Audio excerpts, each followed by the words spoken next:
Assalamualaikum warahmatullahi wabarakatuh. Halo pendengar Sobat Podcast semuanya. Perkenalkan, nama saya Retno Wulan SPD. Saya bekerja sebagai guru di sekolah SDN Bener Yogyakarta.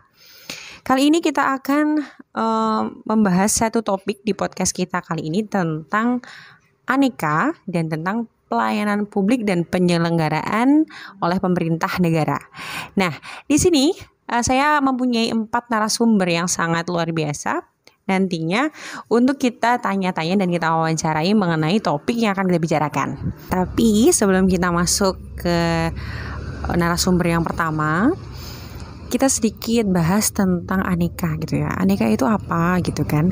Aneka itu adalah nilai-nilai dasar PNS, yaitu A itu mewakili akuntabilitas, N nasionalisme, E etika publik, K komitmen mutu, dan A anti korupsi. Jadi itu adalah nilai-nilai dasar yang harus dimiliki oleh seorang ASN atau aparatur sipil negara. Nah, kita langsung saja masuk kepada wawancara narasumber kita yang pertama. Baiklah pendengar semuanya, kali ini kita bersama dengan Ibu Wiwit Sawitri selaku Kepala Sekolah SD Negeri Bener Yogyakarta. Selamat pagi Ibu. Selamat pagi Bu Wulan. Di sini saya ingin melakukan wawancara Bu. Saya ingin belajar terkait dengan aneka Bu. Jadi memang saya ditugaskan untuk belajar apa itu aneka karena saya sebagai calon ASN ya Bu gitu. Supaya nanti lebih baik lagi ke depannya bagaimana melayani publik karena kita sebagai pelayan publik ya Bu. Begitu Bu. Saya mulai nggih Bu pertanyaannya nggih. Oke. Bu Wiwit, berapa lama Ibu menjabat sebagai ASN? Sekitar 15 tahun. Wah, lama sekali ya Bu ya. Masya Allah. Nah, Ibu selama 18 tahun itu pandangan Ibu tentang aneka itu seperti apa Bu? Aneka itu menurut saya adalah nilai-nilai dasar profesi ASN. Jadi setiap ASN harus memiliki nilai-nilai dasar tersebut yang berupa akuntabilitas, nasionalisme, etika publik, komitmen mutu, serta anti korupsi.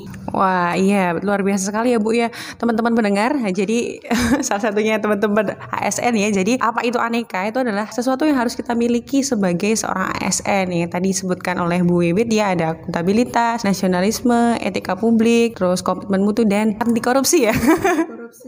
Nah, Ibu, menurut Ibu apakah penerapan aneka itu penting Bu? Penting sekali karena sebagai ASN kita kan sebagai pelayan publik ya.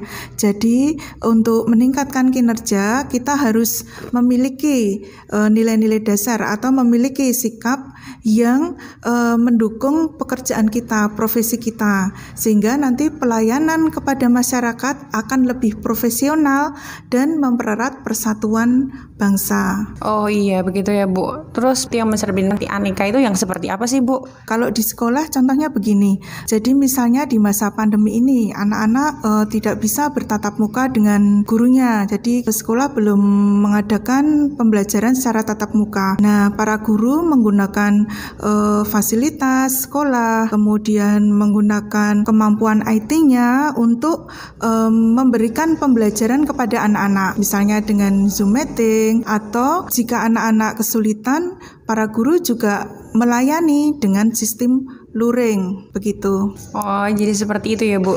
Selaku kepala sekolah Bu Wiwit, menurut Bu Wiwit, Bapak dan Ibu guru karyawan di SD Bener ini apakah sudah mencerminkan atau menerapkan nilai-nilai aneka sebagai ASN Bu? Kalau sudah, contoh yang sudah dilakukan oleh Bapak Ibu guru karyawan seperti apa Bu? Oke, penting sekali ya, seperti yang saya katakan tadi, Bapak Ibu guru di SD Bener ini sudah melaksanakan apa yang disebut aneka tadi. Salah satunya tadi memberi pelayanan kepada anak-anak ketika anak-anak belajar di masa pandemi. Jika anak-anak tidak bisa menggunakan daring, Bapak Ibu siap sedia dengan luring. Jadi semua terakomodir dan anak-anak tidak ada yang merasa terbebani saat pembelajaran pada masa pandemi corona ini. Oh, seperti itu ya Bu. Kadang-kadang kan Bu ya, Bapak Ibu guru gitu kan, kadang kan masih ada misalnya kayak murid yang curhat gitu ya Bu di media sosial tentang tugas terus gitu kan, tanpa ada penjelasan atau lain sebagainya gitu di lingkungan lain misalnya seperti itu. Nah, bagaimana cara Ibu atau tips-tips dari Ibu untuk memupuk rasa mau dan bersemangat menanamkan nilai aneka pada diri sendiri kepada Bapak Ibu karyawan yang ada di SD Bener? Oke, jadi begini. Yang pertama, sebagai kepala sekolah saya tentunya memberikan contoh, lalu memberikan sosialisasi karena kita sebagai ASN kan adalah sebagai pelayan publik, jadi kita harus melayani masyarakat, terutama wali murid dan anak-anak. Lalu saya sebagai kepala sekolah melakukan supervisi jika nanti seperti yang dikatakan tadi ada anak yang merasa kesusahan dalam artian kurang bisa mengikuti pembelajaran. Kami persilahkan untuk guru tersebut untuk mengadakan konsultasi terbatas. Jadi bisa konsultasi di sekolah untuk belajar, terutama untuk pelajaran yang kurang dipahami. Lalu anak-anak juga bisa menggunakan fasilitas sekolah. Misalnya kalau di rumah tidak ada WiFi, kami persilahkan untuk menggunakan di sekolah. Tentunya kami juga tetap melaksanakan prosedur kesehatan prokes yang ketat juga. Itu sudah kami lakukan dengan memperbanyak sarana prasarana untuk mencegah adanya penularan virus corona di sekolah. Lalu tentunya ada hambatan ya Bu ya.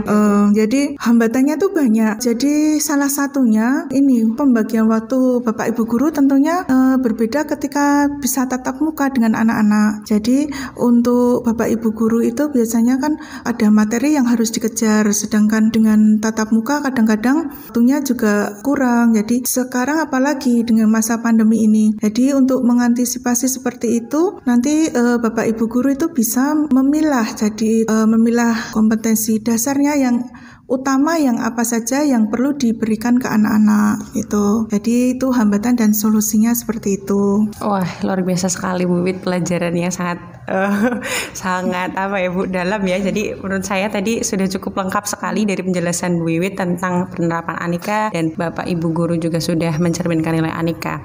Tapi Bu, salah satu hambatan yang ingin saya tanyakan ke Ibu gitu, ketika nilai anti korupsi gitu kan Bu, kalau guru dan guru-guru di sekolah gitu identik dengan gratifikasi Bu gitu kan. Biasanya itu kadang-kadang sekarang ketika kenaikan kelas terus diberi sebuah hadiah, nah itu kan salah satu bentuk gratifikasi. Nah itu menurut Ibu, tanggapan Ibu bagaimana? Lalu bagaimana cara Ibu untuk memberikan sosialisasi atau pengarahan kepada Bapak Ibu guru berkaitan tentang itu tidak boleh gitu ya Bu, karena kan sekarang gratifikasi itu dianggap sudah wajar dan umum gitu, padahal pas penerimaan rapot seperti itu ya Bu. Jadi begini, pada saat anak tidak akan naik kelas karena suatu hal gitu, terus terang kami betul-betul tidak menerima gratifikasi, dalam artian setiap guru wajib tidak menerima gratifikasi. Jika itu terjadi maka guru tersebut akan mendapatkan punishment atau sanksi dari sekolah. Jadi ketika anak tidak akan naik, biasanya bersama-sama duduk bersama dengan saya sebagai kepala sekolah, dengan wali kelas, kemudian dengan orang tua. Kami jelaskan bahwa putra atau putri Bapak Ibu tersebut memang tidak bisa naik karena tidak memenuhi persyaratan kenaikan kelas. Jadi betul-betul kami tidak pernah memberi peluang para guru, karyawan maupun saya sendiri sebagai kepala sekolah untuk menerima gratifikasi. Oh baik, terima kasih Ibu atas penjelasannya. Baik para pendengar semuanya, sudah kita dengarkan penjelasan dari Ibu Wiwit Sawitri selaku Kepala Sekolah SDN Bener Yogyakarta. Terima kasih. Kita akan lanjutkan dengan narasumber yang kedua adalah Ibu Kupiosari selaku pengawas SD wilayah utara, yaitu khususnya di Kemantren Danurjan dan Kemantren Gondokusuman. Bagaimana kabar Bu Upi? Alhamdulillah sehat. Gimana juga dengan Bu Wulan? Alhamdulillah Bu, saya juga baik. Ibu mohon maaf, saya ingin belajar dari Ibu tentang nilai-nilai dasar ASN terkait dengan aneka Bu. Tapi sebelumnya ingin bertanya Bu, Bu Upi menjabat sebagai ASN berapa lama J? ASN 30 tahun lebih 4 bulan Mbak. Wah, luar biasa sekali ya Bu ya, sangat lama itu. Alhamdulillah. Nah, selama Ibu menjadi ASN selama 30 tahun lebih 4 bulan itu, menurut Ibu dasar-dasar nilai aneka itu apa Bu dan seperti apa? Iya. Untuk dasar yang aneka itu kalau zaman saya dulu kan bukan istilahnya bukan aneka lagi ya Mbak ya, tapi tentang ini P4.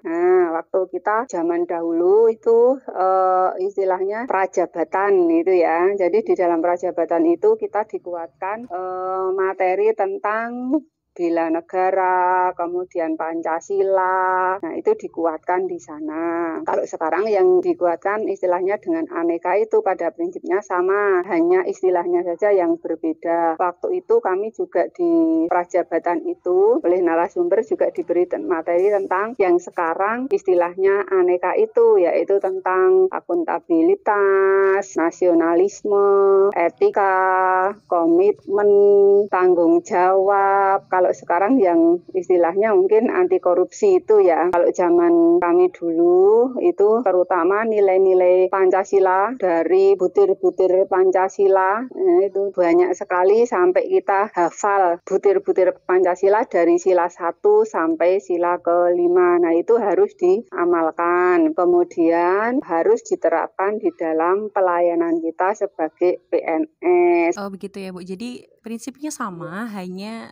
penamaannya mungkin yang sekarang berbeda ya Bu, biar lebih mudah jadi disingkat menjadi aneka gitu. Karena di dalam aneka itu kan tercermin juga nilai-nilai dari butir-butir Pancasila. Itu wajib hafal butir-butir Pancasila, setelah hafal harus diamalkan. Tapi sekarang anak-anak sekolah tidak mengenal butir-butir Pancasila itu, kenalnya hanya sila Pancasila 1 sampai 5 saja, ada yang tidak hafal. Kalau zaman saya dulu itu sila 1 sampai 5 beserta butir-butirnya, masing-masing sila kan berbeda butirnya, itu juga harus hafal dan diamalkan gitu. Oh nggih Bu. Terkait dengan hal itu Bu, apakah menurut Ibu penerapan aneka kepada PNS atau ASN itu penting dan mengapa itu menjadi penting Bu? Oh ya.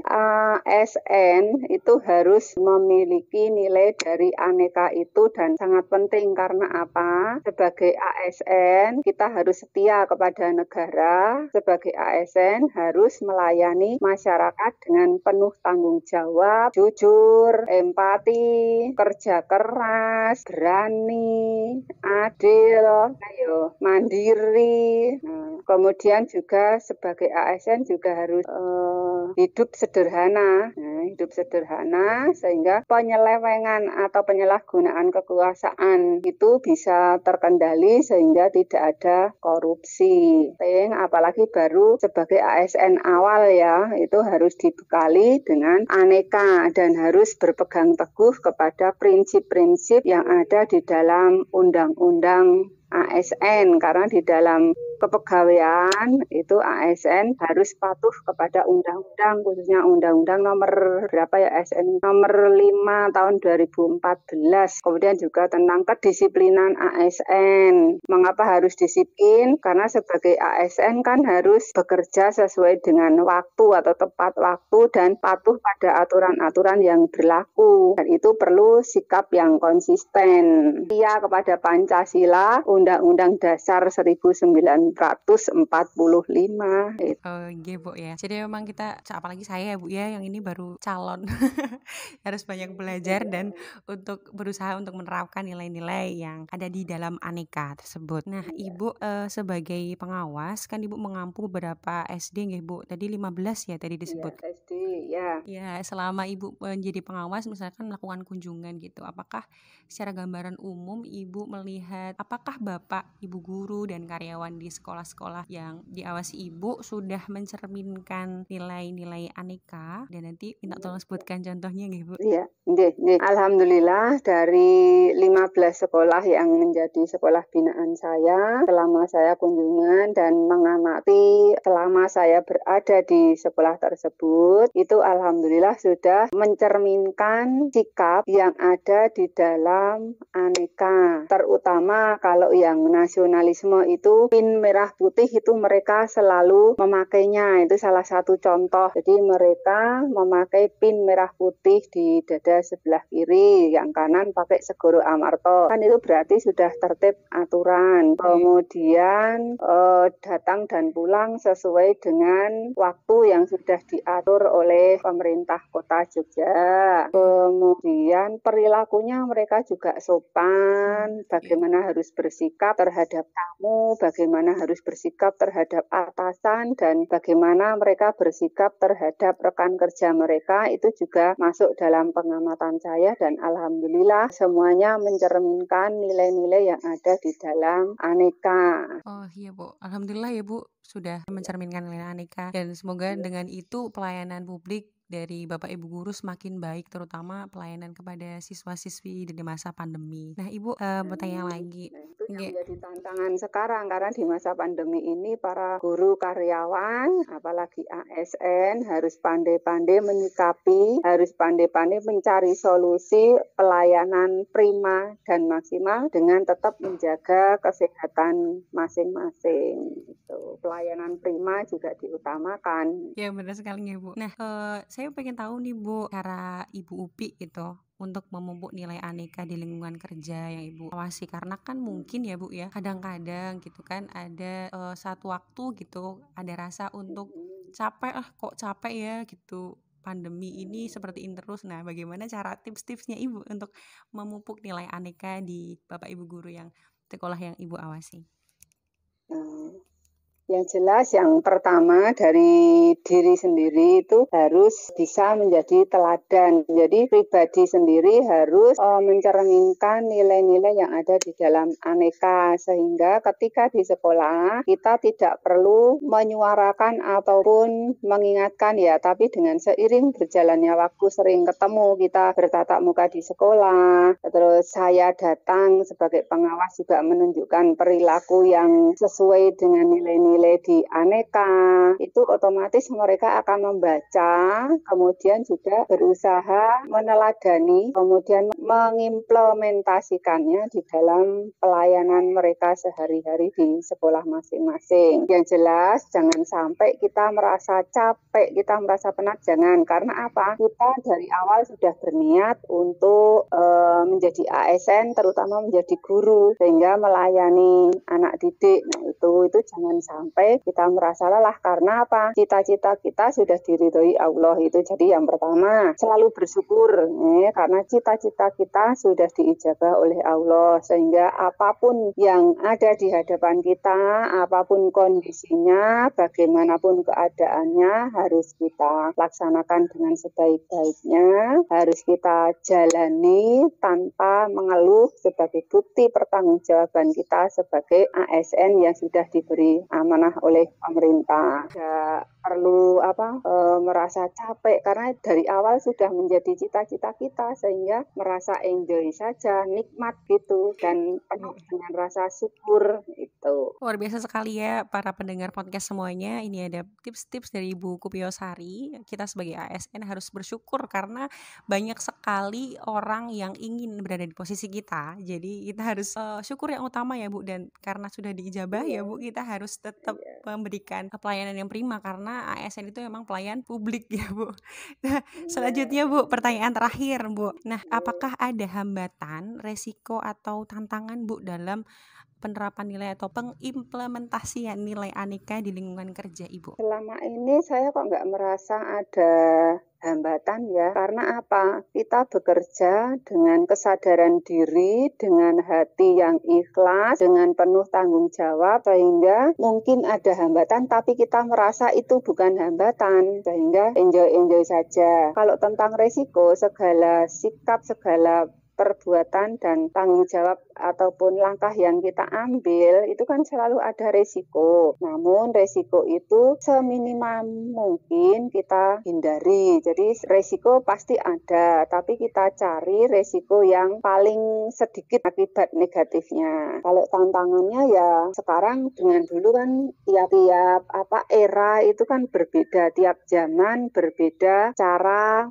pelayanan terhadap publik ya. Nah itu juga kita sebagai ASN juga harus selalu mengupgrade diri agar bisa melayani publik dengan sebaik-baiknya. Contohnya sekarang masa pandemi, kalau semua dilayani dengan tatap muka, resiko semuanya bisa terpapar COVID-19. Nah, bagaimana cara kita menghadapi? Nah, salah satunya dengan cara daring seperti yang Bu Wulan lakukan sekarang ini. Ini kan contoh juga salah satu pelayanan publik di era modern seperti sekarang ini. Jadi tidak harus tatap muka, namun tetap tetap dengan mengedepankan prinsip-prinsip aneka yang sampai saat ini juga tetap tetap sesuai diterapkan kepada diri ASN. Oh, Masya Allah, luar biasa sekali ya para pendengar podcast semuanya. Berikut tadi sudah diberikan tips dan banyak sekali ilmu yang kita dapatkan dari apa sih sebenarnya nilai-nilai aneka dan bagaimana kita implementasikan dalam diri kita dengan tulus, dengan ikhlas gitu ya Bu. Ada hambatan juga jangan dianggap sebagai hambatan ya Bu, agar kita bekerja enjoy, tenang, tidak ada masalah apapun dan akhirnya pun publik pun merasa dilayani maksimal gitu ya Bu. Nah, ya seperti yang mereka kehendaki. Iya, dengan betul senang sekali. hati, lancar, gitu. Ya, begitu Bu Kupiosari, saya ucapkan terima kasih karena sudah menjawab pertanyaan dari saya. Saya belajar banyak dari Ibu, terutama pendengar-pendengar semuanya podcast ini. Semoga sama-sama. Semoga kita bisa bertemu lagi di lain kesempatan, nggih Bu. Sama-sama Bu Wulan, terima kasih juga nambah wawasan. Jadi ingat ketika saya awal-awal jadi PNS dulu. Sukses selalu untuk Bu Wulan, selalu ikuti perkembangan zaman sehingga bisa mengganti kami-kami yang sudah mendekati masa purna. Selamat bertugas, selamat berjuang. Mudah-mudahan sukses selalu sesuai dengan yang dicita-citakan dan tidak menyimpang dari prinsip-prinsip aneka. Amin. Amin ya rabbal alamin. Ya, terima kasih Ibu. Demikian podcast kali ini dengan narasumber kedua. Baiklah, podcast yang kedua kita masuk pada topik penyelenggaraan pemerintah. Jadi pelayanan publik. Jadi narasumber kita pada sesi yang kedua ini adalah warga masyarakat. Jadi kita nanti akan menanyakan bagaimana kesan apa yang mereka rasakan terkait dengan pelayanan publik dan penyelenggaraan pemerintah. Baik, kita langsung mulai saja. Sini saya sudah bersama Bapak Ahmad Soeharto. Bapak usia berapa Pak? 59 tahun. Pekerjaan Bapak? Swasta. Baiklah Bapak, saya mulai bertanya nggih, sebagai penerima layanan publik dari pemerintah yang selama ini Bapak rasakan, apakah penyelenggaraan pemerintah dirasa sudah baik? Kalau sekarang sudah baik, sudah banyak apa-apa yang pemerintah uruskan sudah transparan, semua tidak ada yang ditutupi seperti dulu, banyak calo, banyak apa saja yang dulu yang kelihatannya menghambat orang-orang mau mencari pelayanan dari pemerintah. Ramah tidak Pak? Ramah. Sekarang sudah mulai ramah beberapa tahun yang lalu. Baiklah Bapak. Selanjutnya, pernah tidak Bapak mengalami kejadian yang kurang mengenakan saat menerima layanan publik? Berikan contohnya.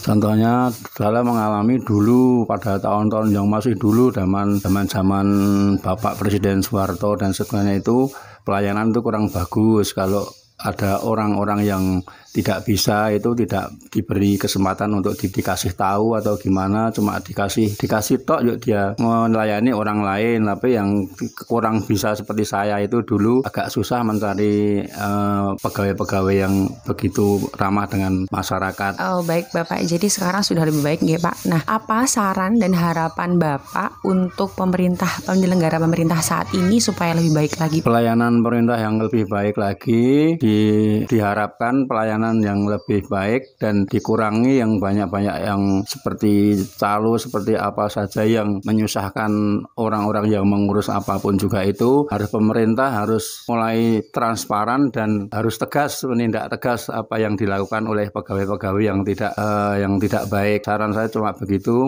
Semoga pemerintah seterusnya dari tahun sekarang sampai selanjutnya bagus, baik dan tidak ada yang mengecewakan masyarakat. Baik Bapak, terima kasih atas jawaban dari Bapak. Makasih ya Pak. Baiklah para pendengar podcast semuanya. Kali ini kita akan beralih ke narasumber yang kedua. Di sini saya sudah bersama dengan Ibu siapa Bu? Nurhayati. Ibu Nurhayati yang berusia 41. Bu Nurhayati bekerja sebagai apa Bu? Ya, salah satu staf tata usaha di salah satu SD di Kota Yogyakarta. Wah, berarti Bu Nurhayati juga salah satu pelayan publik gitu ya. Nah, ini Bu, jadi ingin saya tanyakan itu terkait dengan pelayanan publik dari pemerintah yang selama ini Ibu rasakan. Apakah penyelenggaraan pemerintah dirasa sudah baik? Mengapa gitu ya? Iya, untuk saat ini ya, yang akhir-akhir ini saya rasakan cukup baik. Sudah ada perubahan dari sebelum-sebelumnya. Apalagi saat pandemi ini pelayanannya cukup satu pintu, jadi nggak usah muter ke sana, cukup di satu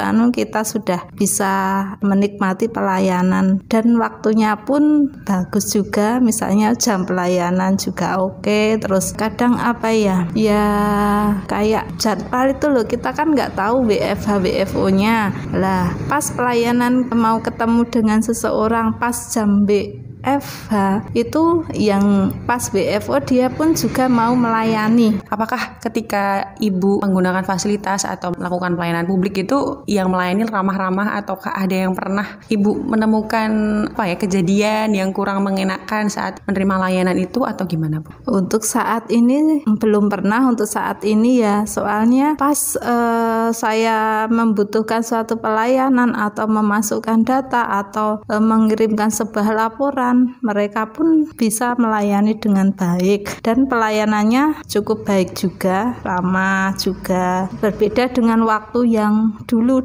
pernah ada yang tidak mengenakan tapi sudah lama banget, dan mungkin sekarang sudah dirubah ya pelayanan publiknya, dan ya masyarakat ya cukup dan jelas juga. Wah, luar biasa, berarti ada peningkatan pelayanan ya Bu dari pelayan publik pemerintah. Nah ini Bu, terakhir untuk pertanyaannya, adakah saran dan harapan dari Ibu untuk penyelenggaraan pemerintah pada pelayanan publik agar semakin baik dan semakin meningkat?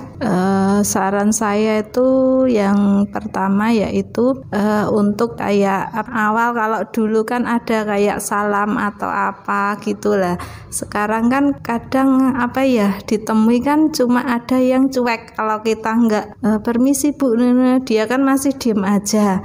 Tapi kalau saya boleh menyarankan, apabila ada yang masyarakat mau membutuhkan pelayanan, dia masuk gitu, paling bagus yang pelayan itu berdiri atau gimana gitu, atau kode dengan tangan, kan nggak boleh salaman. Nah itu kita kan merasa merasa diorangkan gitu. Tapi kan kalau ada yang pelayan misalnya kita masuk, kan kadang kita nggak tahu mau kemana, sedangkan yang pas di lobi itu kadang diem aja, kita kan jadi bingung, tengok kanan tengok kiri.